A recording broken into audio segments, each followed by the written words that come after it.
ಹೇ, 4 ಜನನ ಒಳಗಾಗಿದ ತಕ್ಷಣ ನೀನು ದೊಡ್ಡ ಮದಕರಿ ನಾಯಕನ.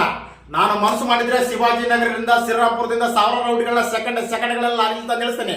ನೋಡ್ತೀಯಾ? ನೀನು ಕಳಿಸ್ಬೇಕು. ನಾನು ಚಿಟಿಕೆ ಹೊಡೆದ್ರೆ ಸಾಕು. ಚನ್ನಪಟ್ಟಣ, ಮದ್ದೂರು, ಮಂಡ್ಯ, ಚಿತ್ರದುರ್ಗ, ಶಿವಮೊಗ್ಗ, ದಾವಣಗೆರೆ, ಇನ್ನು ಎಲ್ಲಿಂದ ಬೇಕಲ್ಲ ಅಲ್ಲಿಂದ ನೀನು ಕಣ್ಣು ಮುಟ್ಟಿಸೋದ್ರೊಳಗೆ ಜನರು ಬಂದು ನಿಂತ್ಕೊಂಡಿರ್ತಾರೆ.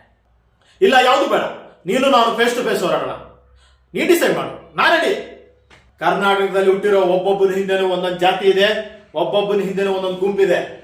ಒಳ್ಳೆಯವರು ಅದ್ರ ಬಗ್ಗೆ ಮಾತಾಡಕ್ ಹೋಗೋದಿಲ್ಲ, ಹೇಳ್ಕೊಳ್ಳೋದಲ್ಲ. ನೀನಂತ ತಗ್ಗಿಟ್ಟ ಮಕ್ಕಳು. ನೀನೊಬ್ಬ ಸಾಧಾರಣ ಇನ್ಸ್ಪೆಕ್ಟರ್, ಸಿಕ್ಕಾಪಟ್ಟೆ ಮಾತಾಡ್ಬೇಡ. 10 ನಿಮಿಷದಲ್ಲಿ ನಿನ್ನ ಕೆಲಸದಿಂದ ತೆಗ್ಸಾಕ್ಬಿಡ್ತೀನಿ. ನೋಡ್ತೀಯಾ? ತೆಗ್ಸು, ನನಗೂ ಅದೇ ಬೇಕಾಗಿರೋದು. ನನ್ನ ತೆಗ್ಸಾಕಿದ್ರೆ ನೀನು ಹೆದರ್ದೆ ಅಂತ ಅರ್ಥ, ನೀನು ಹೆದರಿದ್ರೆ ನಾನು ಗೆದ್ದೆ ಅಂತ ಅರ್ಥ. ಸಿಂಹನ ಫೋಟೋದಲ್ಲಿ ನೋಡಿರ್ತೀಯ, ಸಿನಿಮಾದಲ್ಲಿ ನೋಡಿರ್ತೀಯ, ಟಿವಿ ನೋಡಿರ್ತೀಯ, ಇಷ್ಟೇ ಯಾಕೆ ಝೂ ಅಲ್ಲಿ ನೋಡಿರ್ತೀಯ. ರಾಜ್ ಗಂಭೀರದಿಂದ ಯಾವ ತರ ಕಾಡಲ್ಲಿ ಓಡಾಡ ನೋಡಿದ್ಯಾ?